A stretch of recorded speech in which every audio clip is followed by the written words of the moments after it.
Bonjour à toutes et tous, bienvenue dans les coulisses du Grand Lyon. Mon invité du jour, Aurélie Gris, bonjour. Bonjour. Vous êtes adjointe LFI au 7e arrondissement. Vous êtes surtout membre du Parlement de campagne de l'Union populaire, le mouvement de Jean-Luc Mélenchon, qui Oui. sera ce week-end au Gros Caillou en meeting, ce dimanche.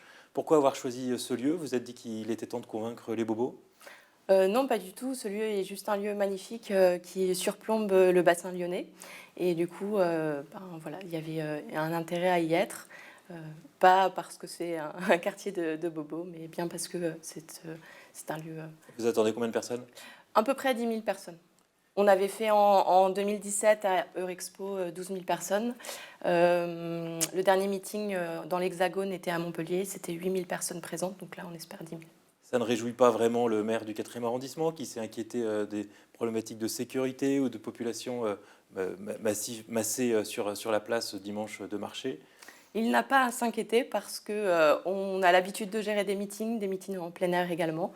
Donc on a une équipe de campagne et une équipe d'organisation au taquet sur ces questions-là. Donc il n'y a aucun problème à avoir. Alors, le paradoxe de cette campagne pour Jean-Luc Mélenchon, c'est qu'il est le premier à gauche systématiquement dans les sondages depuis le début de la campagne. Il ne parvient pas cependant à réunir. Est-ce que le problème ne vient pas de ses positions sur la situation, la scène internationale et notamment sur l'Ukraine? Pas du tout. Alors, il arrive à réunir, puisque avec le Parlement de l'Union populaire, on rassemble autour de l'avenir en commun et de la campagne de Jean-Luc Mélenchon environ 300 personnes qui viennent des mouvements associatifs, culturels, de la recherche et des mouvements politiques divers et variés. Donc voilà, le rassemblement est bien ici, autour de l'Union populaire et de l'avenir en commun. Après, On sent qu'il y a des points communs à gauche sur beaucoup de oui. propositions qui sont faites par Jean-Luc Mélenchon, mais que par contre, sur la scène internationale, ses positions divisent clairement. Alors, elle divise. On a effectivement un bloc de gauche contre Jean-Luc Mélenchon, hein. Madame Hidalgo qui, pour remettre de la dynamique dans sa campagne, et Monsieur Jadot qui, du coup, même est contre les positions de son mouvement, appelle à l'armement de l'Ukraine. Donc ça, c'est sûr que ça divise.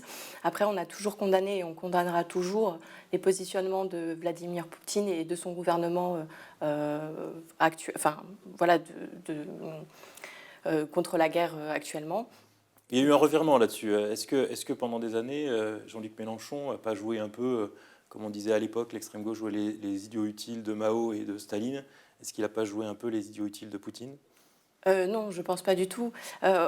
Si on reprend un petit peu l'historique, enfin, on peut le dire clairement, qui a invité Vladimir Poutine à Versailles en 2017, c'est Emmanuel Macron, qui siégeait dans les conseils d'administration des groupes russes. C'est bien Monsieur Fillon, qui était ancien Premier ministre, qui est allé voir Monsieur Vladimir Poutine en 2017 pour financer sa campagne électorale à hauteur de 9 millions d'euros. C'est Marine Le Pen, qui a dit récemment qu'il souhaitait un Vladimir Poutine à la française, c'est Zemmour. Donc non, on n'est clairement pas sur ces lignes-là.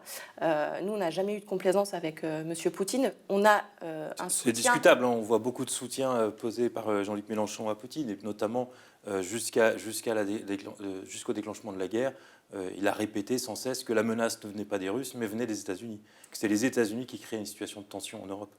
Alors, nous, on a toujours soutenu le même discours. Jean-Luc Mélenchon a soutenu toujours le même discours, c'est-à-dire un non-alignement de la France et une indépendance de la France.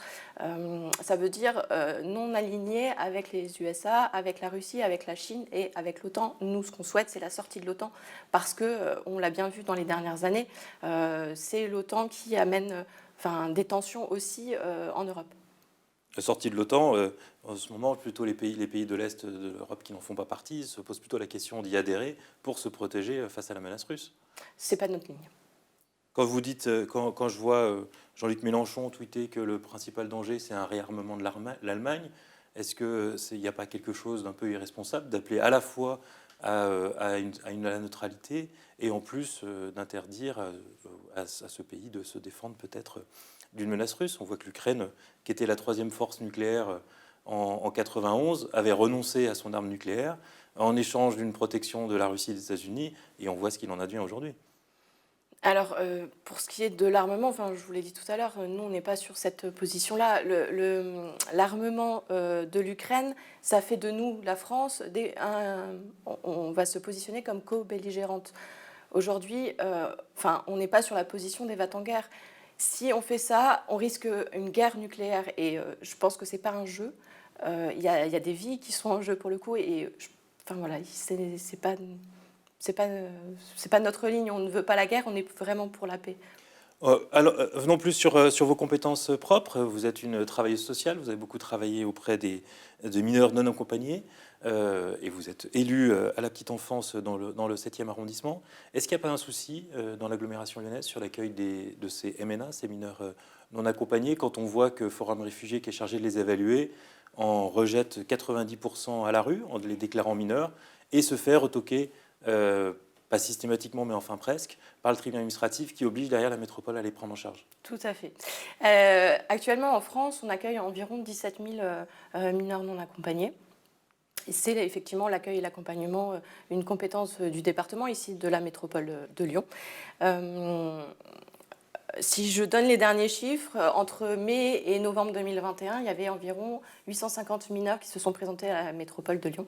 Il y en a 700 qui ont été remis à la rue parce que considérés comme majeurs. On le sait, et vous l'avez dit, sur ces jeunes, il y en a qui ont fait des recours auprès du juge pour enfants, et il y en a 95% qui seront reconnus mineurs. Les MNA aujourd'hui, et il y en a dans la métropole de Lyon, sont pris en charge exclusivement par les associations et les collectifs de citoyens engagés, que je salue chaleureusement ici, parce qu'ils font un travail formidable et ils pallient les manquements de l'État et de la métropole. Métropole dont vous faites partie de la majorité. Tout à fait. Tout à fait. Il y a eu une loi sur laquelle mes collègues à l'Assemblée nationale se sont opposés complètement, c'est la loi Asile et Immigration en 2018, portée par Gérard Collomb. Et en fait, cette loi oblige notamment les départements, et ici la métropole de Lyon, à accepter le fichage biométrique des mineurs pour l'appui à l'évaluation de la minorité. On s'est opposé à la métropole sur ce sujet-là. On n'est pas du tout sur cette ligne. Nous, on est sur une ligne de présomption de la minorité et donc du respect de la Convention internationale des droits de l'enfant, donc l'article 2 et l'article 20, qui dit qu'il faut un accueil inconditionnel des mineurs non accompagnés.